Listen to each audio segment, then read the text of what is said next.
and this is Happy New Year from the African Affairs Forum. This is our first podcast for the year, and today we bring to you again an interesting uh, episode or topic on the return of artifacts. Just to give a context before I introduce the panelists on the table with me today, between 1890 and 1918, Western colonial expansion led to the looting of several African art and jewelry from the continent.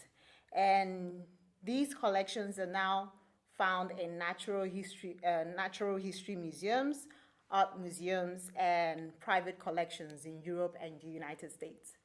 Uh, just to mention a few, the throne of King Giso of Abome, in present-day Benin. We have the Benin bronzes in present-day Nigeria, the Zimbabwean bird sculpture in present-day Zimbabwe, and the Rosetta Stone from Egypt, and several jewelry and art collections from Ethiopia, which apparently it needed 15 elephants and 200 mules to loot all this from the palace of the Ethiopian king at the time. So this is a context, and this debate was propelled after in 2017, President Macron of France declared at a meeting in Ouagadougou that there would be, in the next 5 years, conditions to return some of these artifacts, either temporarily or permanently, to their homes. So to talk about this, I have my panelists today. On my right, I have Anam Somro from Pakistan. Anam will be giving us the perspective from that part of the world. And I am Linda Irula from Nigeria. I'll be your moderator today. On my left, I have Dr. Oheneba Boateng, who is from Ghana, and will be bringing on his own perspective. We also have on my far left Watsanai Mosi Katai, and she is from Zimbabwe. And these are my panelists today. So, as we begin, and I'd like us to begin by breaking the myths. So, I want to hear your comments on this issue.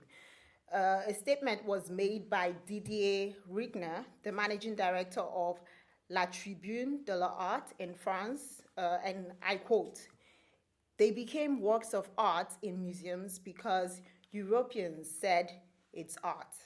It's not from Africa, it was not art, it was meant to disappear." What is your position on this? I'll start with you, Watsi.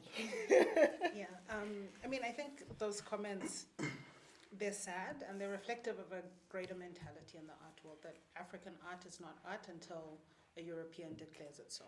I think one of the most famous examples of this was Pablo Picasso and his inspiration of his artwork around the early 1990s, and how he took kind of African art, folded into his artwork, but ever denied that was the influence, and insisted that it was his own originality that had brought those things to life. And I think that kind of reflects a broader thinking in Europe, that unless a European essentially gives status to things created by Africans, they have none in and of themselves. It's unfortunate, but it's a reality in the art world today. Yeah. And Haneba, what's your position on this? I tried to understand what he said, and what I got from it is that when he says art, he's talking about what is being put on exhibition in European museums and all that for their beauty and the emotional appeal that they're able to excite from people who visit them. So this is how these artifacts we are talking about are being used in Europe and in North America. So for him, this is how art should be. But he's making this statement outside of the context of how these objects were used in Africa. They were used for social ceremonies in the courts of the kings as gift items.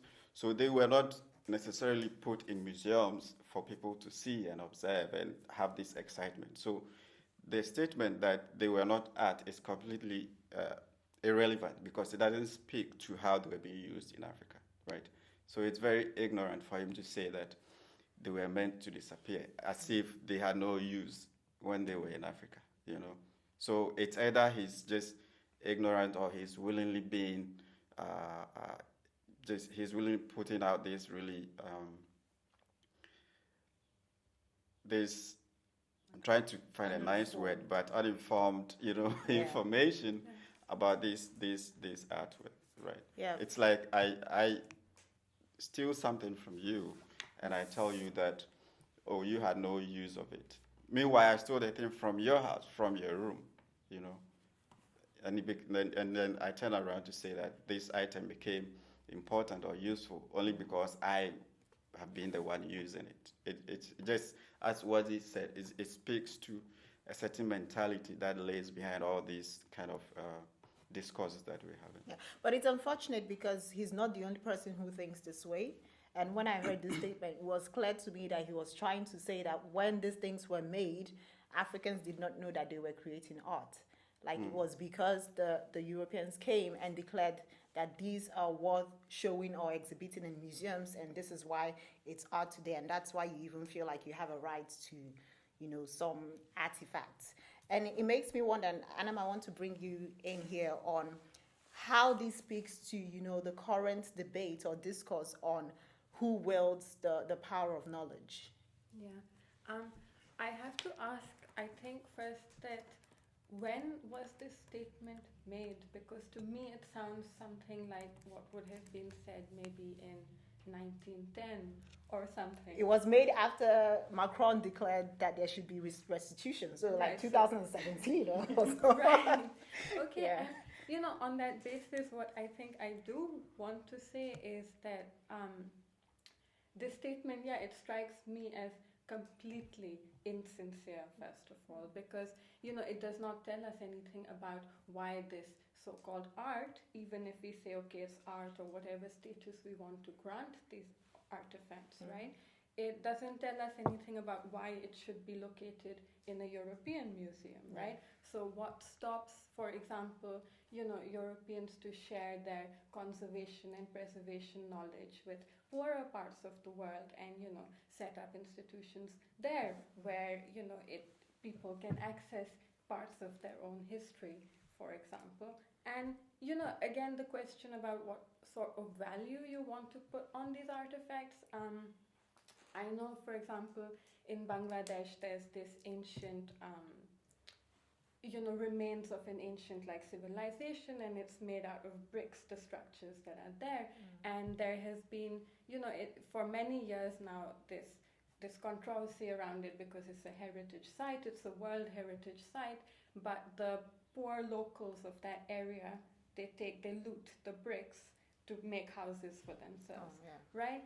So what kind of ethical value and, you know, purpose you want to put on these things and attach to them absolutely has to be separated from these racist tropes about, you know, Europe having some magical cultural or intellectual qualities which are superior to Africans and Asians. I think, you know, it's two different discourses. Yeah, and I want to continue with you, Adam, because so the question now is, should the former colonial powers return these artifacts? And just to refer to a statement made by the director of the Humboldt Forum in Berlin, his name is Hartmut Dogelo. He said, so yeah, we know that we may need to return these artifacts in the future, but how far back should we go? Like even Greece, even Rome. He said because many items in Rome were robbed somewhere in Greece or in ancient Egypt. So how far back should we go to returning all these artifacts? What is your position in the case of artifacts from Pakistan, India, Bangladesh? Should they be returned? I mean, I think, okay, this is a complicated issue, first of all, but I think, yes, my answer is I think they should be returned.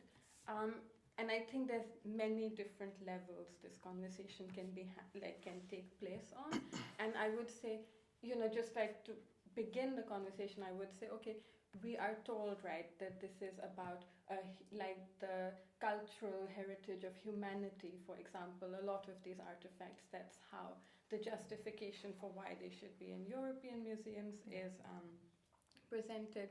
And like I really have a fundamental problem with this, because you see so much of African art, Asian art, and not even art, I would say, religious objects, sculptures of gods and things like this.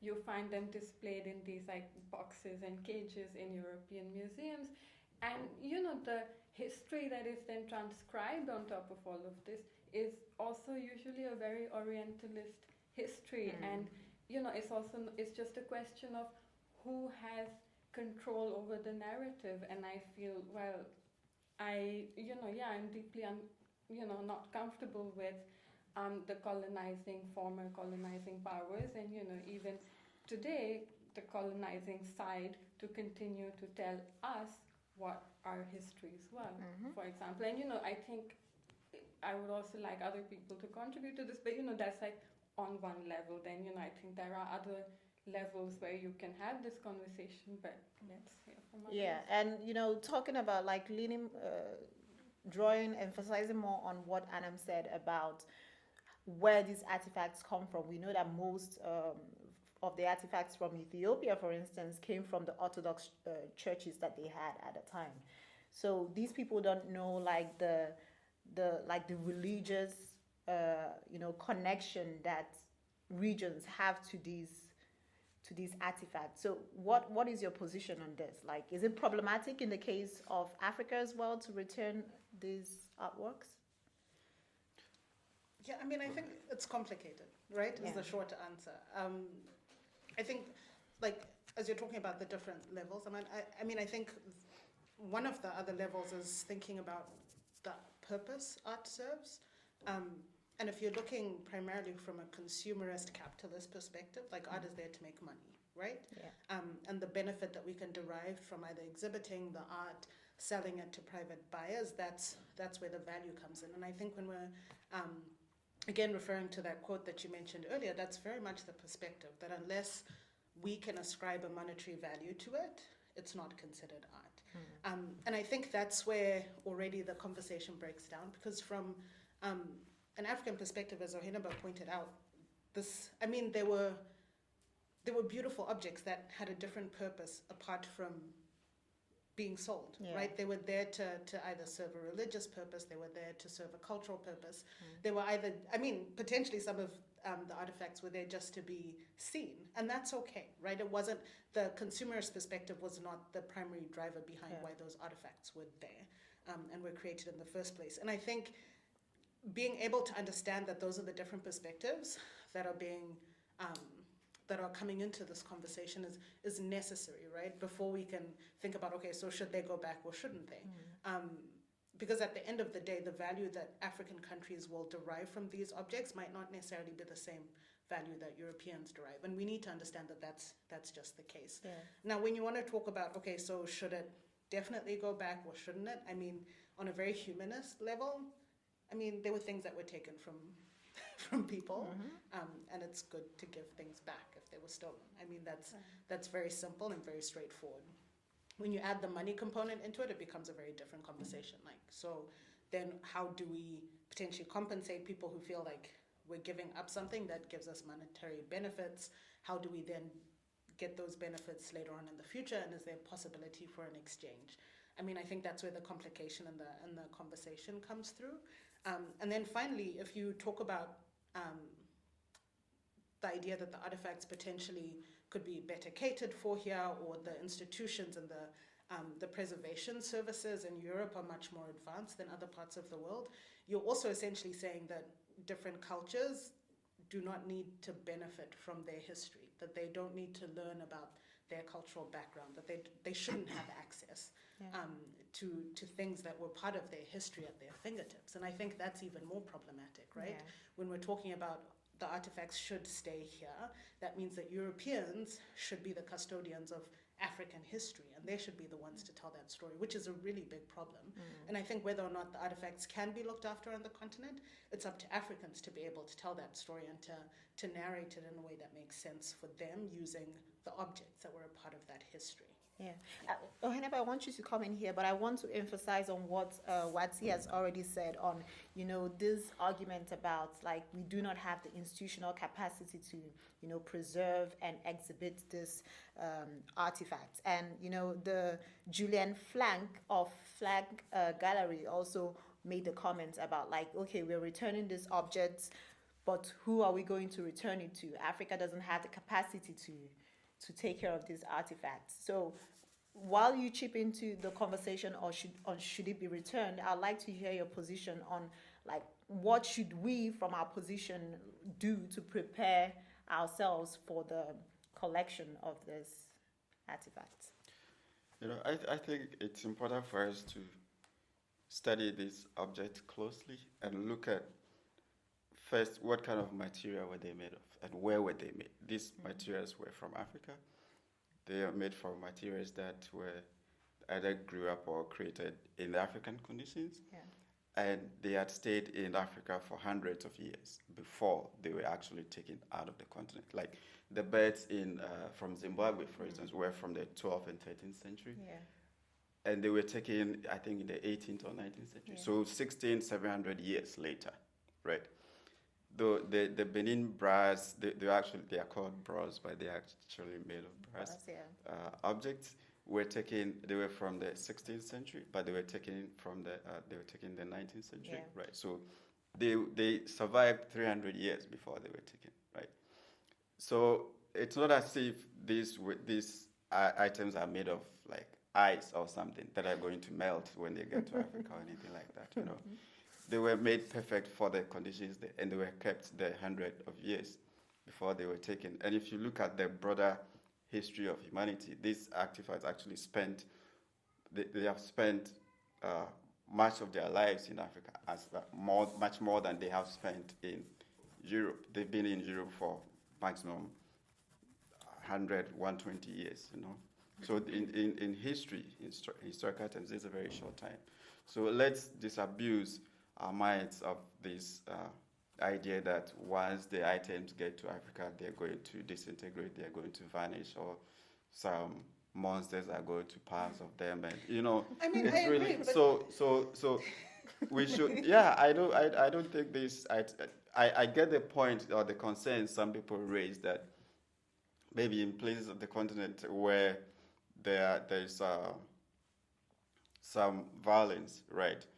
Some people would then would then choose to attack museums or places that are keeping these as part of the act of war. Actually, some people have made a joke that in the case of Nigeria, it would disappear at the airport before it would I mean, it's not So even that. At some the people Egyptian believe- museum, someone cleaned, I can't remember exactly what it was, but a mask Yeah. with like just regular cleaners. So I mean, I understand what you're saying, but they're also just kind of like basic, like do not do's that we need to also institute. I get the point. I get that point. But usually what is missing from this conversation is the fact that even if we don't have the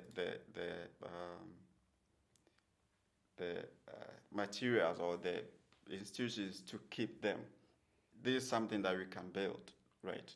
We can build, and quickly so we can build and prepare ourselves to take care of them, right? And it's also important to as I was saying, to keep in mind that originally these items were not meant to be displayed in museums or something. So we actually have to prepare ourselves for a new way of relating to these artifacts, which is now not necessarily using them for religious or other social purposes, but keeping them in one place as exhibitions for people to look at. Right. So if we don't have the capacity now, it's not a capacity that we can't develop. We can develop that, right? So when we are analyzing whether or trying to decide whether they should be returned and whether we're able to take care of them, we should really look at their origins, the materials they are made of. They are made of materials that can survive in the places that they were made, And these were kept there for a long time. So let's disabuse our minds of that. And yes, I believe they should be returned on the simple principle that they are stolen items. Yeah. And when you steal somebody's item, and especially when they catch you, you return it. That's it. Yeah. Can I just add? So, I mean, I think part of the question was also like, how far back should Yeah. we go? Yes. Yeah. And I think, I mean, that question in and of itself should make people wary, right, of the kind of structure of the art world at the moment. A lot of the things that we see on display, particularly in the Western Hemisphere in the museums, is stuff that was taken from other cultures and taken from other communities, other countries, even Greece, right? I mean, there are things that people will not return, and that in and of itself should be problematic, because essentially what we're saying is that there's a small collection of people who are the center of the world, Yeah. and they can benefit from the knowledge and the history of the rest of the world, and nobody else should have access to it. Because even if you want to say, fine, they'll be better catered for in British museums, how many Africans can get there, right? Yeah. I mean, these are just kind of basic, I mean, I don't want to simplify it too much and say, okay, fine, it's just humanity, but it's also kind of just looking at like the isms, right? This is a classist issue, right? This is a very racial issue. Like we're not considering just on a human level what insisting certain objects be kept in one place actually means in terms of how other people feel people should have access to knowledge or shouldn't. You know, just basic things like Yeah, that. and the racist colonial arguments they use to justify, this idea that it should be kept here, that they cannot be well taken care of, that there's too much violence, that if there's not adequate infrastructure to take care of this idea.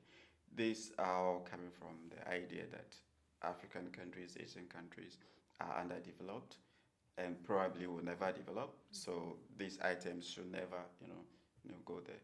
As far as concerning how far we should go, I think it's very simple. These museums or whoever sold the items to them, they know where these items come from. So once you know the origins of these items, I don't think the point of how far you should go is really, it doesn't really count, because you know the owner of the item, right? So there's no point asking how far you want to go. What would really work is if you can come up with some arrangement between you, the museum, and the owner, right? And if there's an arrangement that can allow you to return that, or that can allow you to keep the items, but the owner gets some reparations or some money from the exhibitions, then that is fine. But you can't just say that historically most arts are stolen, so we should just keep them where they are, Yeah, and I feel like this is also neo-colonial in the sense that we're not giving agency to, let them know what we want. Like you have all alluded to the fact that some of those things were not even meant to be displayed. They were just like, some of them were religious artifacts. Some were, like the case of the throne from the kingdom of Dahomey, it was a throne, so it wasn't meant for exhibition. We also have the instance of the Zulu lady whose bones were displayed in a museum in France until the 50s. So we don't even have the agency to say this is what should be displayed and this is what shouldn't. And the interesting thing, which usually doesn't get mentioned during these discussions, is that this looting, right, was actually an act of war, part of the process of breaking the souls of African people, Asian people, right? So it wasn't like they were not bought from the Africans, and whenever there was a buying transaction involved, they actually bought it from someone who had stolen it from the African culture, right? So they're very spiritual items that, when taken away, affected the very soul of the people from which they were taken. There's an instance, for instance, in Ghana, from the Ashanti people, where they tried to take the golden stool. So and they couldn't do that. But the story is that stool embodies the soul of the people. That's what keeps them together. So if this is taken away, that is a sure way of breaking the people. So looting was not just for the beauty of the arts as they saw it, but they knew the political function that it was performing as part of the wars that they were fighting with these people. Because it made no sense to steal the royal items from someone's, palace and ship them away, or whichever way you get it over to your place, So there's behind whether these items should be returned and how far they should go. There's also that fundamental issue that how much of our identity and our souls have been denied us because of this the looting that took these items away. Yeah. And I'd like your closing remarks on this now, because a lot of people have criticized Macron, saying that this is like a political strategy, in the sense that he's trying to simplify the whole issue of colonialism by saying, let's return the art. And that isn't the end of the conversation. Is what all he's trying to do is simplify the matter.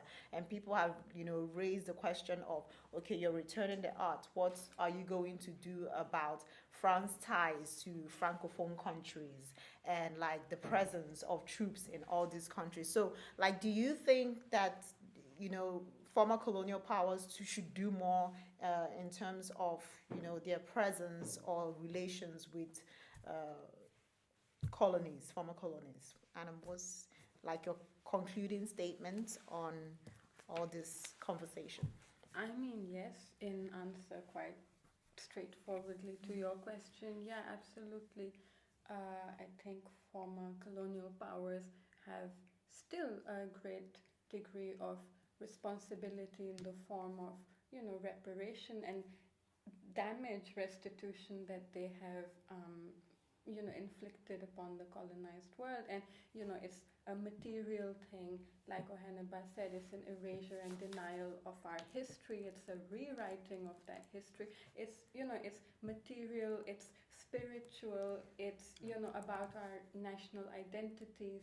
And, it is all of these small things, I think, that add up and make this, like, monster, which is colonialism or the post-colonial present that we live in. And yeah, of course, when you touch upon and start scraping at the surface of any one of these issues, you encounter the whole monster inevitably. But I think that's part of the process of, I don't know, making the world a better place. Hopefully. And Oheneba? Yeah, I think they should do more, but I don't think if anything is going to change, it's going to come from them. I think it should come from the African people, the Asian people. Agreed. They should be talking about. They should have this correction of these colonial injustices as part of their foreign policy. They shouldn't be afraid to talk about this on global platforms. Most of the time, these leaders from our part of the world, Asia and Africa, they feel that they don't have the voice, or they just don't want to rock the boat, so they play everything cool, diplomatic.